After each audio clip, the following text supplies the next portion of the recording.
নমস্কার, শুভ সকাল। সবাইকে জানাই অনেক শুভেচ্ছা, ভালোবাসা। তো এখন মিষ্টুকেই আমি পড়তে দিয়ে আসছি, কেন ওর বাবা আজকে যেতে পারবে না, সেই জন্য। তো পড়তে দিয়ে এসে আমি বাড়ি ঢুকছি, এসে দেখলাম ওর দাদুর এখনও চা খাওয়া হয়নি।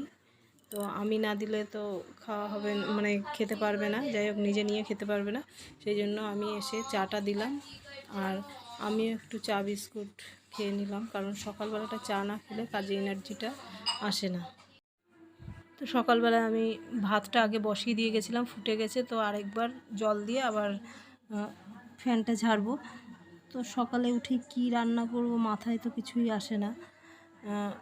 যাই হোক, যারা রান্নাবান্না করে মানে ঘরের বউদেরই এটাই সমস্যা, সব কিছু মাথায় নিয়ে করতে হয়। তো সেই জন্য আমি ডিম সেদ্ধ দিলাম, আর এদিকে একটু মটর ডাল করব। মুসুরির ডাল ওর বাবা আবার খেতে পারবে না, তো সেই জন্য আর ডিম সেদ্ধ বসিয়ে দিয়েছি। আর ওর বাবা এই যে মাছ নিয়ে এসছে আরিফ বাড়ি থেকে, ফোন করছিল যে কী মাছ আনবো, কী মাছ আনবো। রুই কাতলা সবই ছিল, আর মাছও ছিল। তো আমি বললাম তাহলে আর মাছই নিয়ে আসো, ওটা তো আবার একটু কষা করে রান্না করতে হবে, মানে গরম মশলা টশলা দিয়ে রান্না করতে হবে মাংসের মতো। তো ডাল সেদ্ধটা বসিয়ে আমি এখন এই আলুটা কেটে নেব ভাজার জন্য। আলু ভাজা হলে আলু সেদ্ধ মিষ্টি খেতে চায় না, আলুটা ভাজলে ভালো খায়। তো ডালটা সেদ্ধ প্রেশারে দিয়েছি, একটু সিটি দিলেই সেদ্ধ হয়ে যাবে। তো আমি কালকে রাত্রে কিছু বাসন ছিল, এগুলো এখনও ধোয়া হয়নি, তো ভাবছি একবারে ধুয়ে নিই।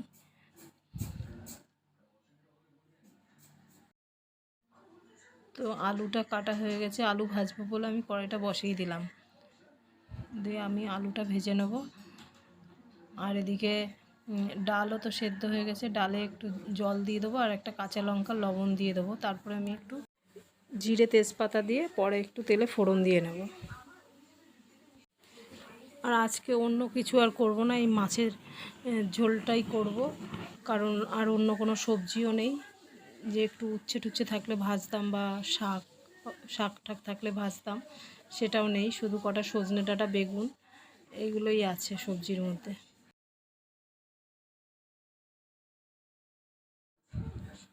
আলু ভাজাটা হয়ে গেছে, এবার নামিয়ে এই কড়াইতেই ভাবছি ডালটা তেল দিয়ে দেবো, কারণ তো ডালে একটু শুকনো লঙ্কা ফোড়ন আর জিরে, শুকনো লঙ্কা আর তেজপাতা ফোড়ন দেবো, আর একটু আদা কুচি দেবো। মটর ডাল তো পেঁয়াজ দেব না।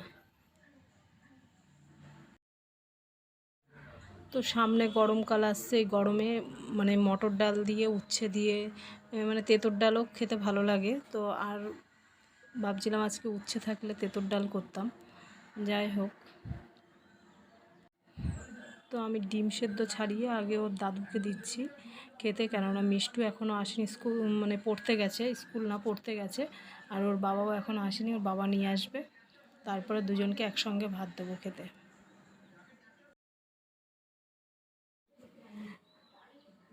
তো ডালটা দেখে মনে হচ্ছে যেন মুসুরির ডাল, কিন্তু এটা মটর ডাল।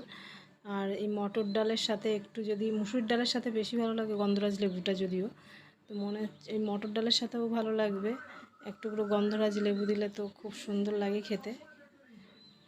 আর মাছটা আমি এখন ধুয়ে নিচ্ছি। মাছটা হয়েছে মাথা বাদ দিয়ে 4 পিস হয়েছে, মোটামুটি আমাদের 4 জনের হবে। তো আমি মাছটা লবণ হলুদ মাখিয়ে নেব, নিয়ে কিছুক্ষণ রেখে দিয়ে তারপরে মাছটা ভাজবো। তো গ্যাসে কড়াইটা বসিয়ে দিয়েছি, তেলও দিয়ে দিয়েছি, তেলটা গরম হলে তারপরে আমি মাছগুলো এক এক করে দিয়ে দেবো। তো মাছ আমি সব একবারে দেবো না, কারণ মাছ একবারে দিলে সব মানে ভেঙে যেতে পারে। তো সেই জন্য আমি 2 পিস মাছ আর অর্ধেক মাথা দিয়েছি, আবার পরের বার আরও 2 পিস মাছ আর অর্ধেক মাথা দিয়ে দেবো। মাছগুলো একটু বড় বড় করেই কেটে নিয়ে এসছে, যাই হোক। এই মাছগুলো ভেজে তোলার পরে আবার পরের বার আর যা মাছ আছে সেগুলো আমি দিয়ে দেবো, দিয়ে ভেজে তুলে নেবো। তো মাছের আলুগুলো আমি একটু বড় বড় করেই কেটে দিলাম, কারণ একটু কষা মতো হবে। আর মিক্সচারেই পেস্ট মানে মশলাগুলো করে নেব, একবারে আদা রসুন পেঁয়াজ আর কাঁচা লঙ্কা দিয়ে দিয়েছি, আজকে আর শিলে বাটবো না। তো মাছগুলো ভাজা হয়ে গেছে, আমি কড়াইতে আর একটু তেল দিয়ে আলুগুলো ভেজে নেব, একটু লবণ হলুদ দিয়ে ভেজে নেব। তারপরে মিক্সচারে মশলাটাও করে নিচ্ছি। আর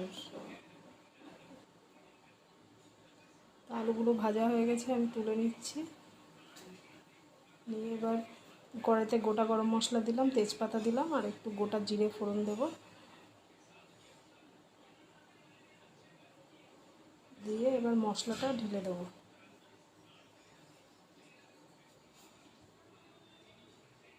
মশলাটা একটু ভালোভাবে কষানোর পরে আমি লবণ হলুদ গুঁড়ো, লঙ্কা গুঁড়ো, একটু ধনে গুঁড়ো, জিরে গুঁড়ো এগুলো দিয়ে একটু ভালো করে কষে নেব, যাতে মশলার কাঁচা গন্ধটা না থাকে।